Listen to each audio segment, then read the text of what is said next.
Dehydration means removing the moisture down to a certain moisture content that allows nothing to thrive in it. Like all the processes that would naturally happen with fruit or vegetables, process of decomposition, you sort of halting that by removing the moisture. Today I learnt that it's endless, the options. We can make stock, we can make the magic green powder, which is amazing, and I think that's the next thing I'm going to do.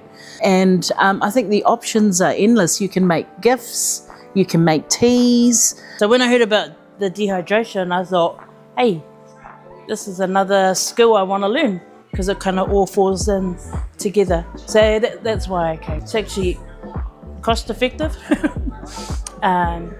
It's easy, but you just got to find how it works best for you. It's trial and error. That's what I learned, just like preserves, just like anything really. For some people, it's about saving money.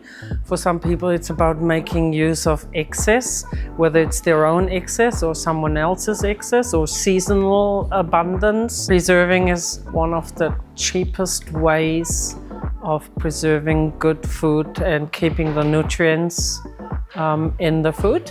I just had this perception that was only going to be about fruit and veg. I didn't even think about jerky, which my husband loves.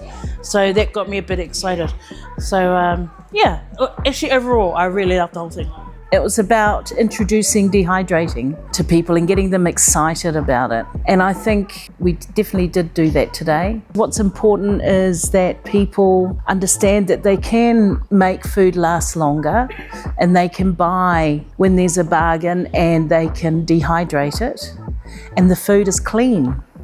You know, you control what you're eating. Find a machine, borrow one from a friend, ask around. You'd probably be surprised how many people have bought one because they wanted to, because it's actually a really logical thing to do, but they just didn't dare to, or they tried once and they didn't do it right. Use the PVA machines, or the Auckland Library of Tools has them. Choose food that you like. There's no point of preserving something that your whānau doesn't eat. You can choose when you dehydrate, and then you have emergency food when you need it, or food like fruits, you can just snack on them without rehydrating. One of the women talked about, oh, I'm so afraid.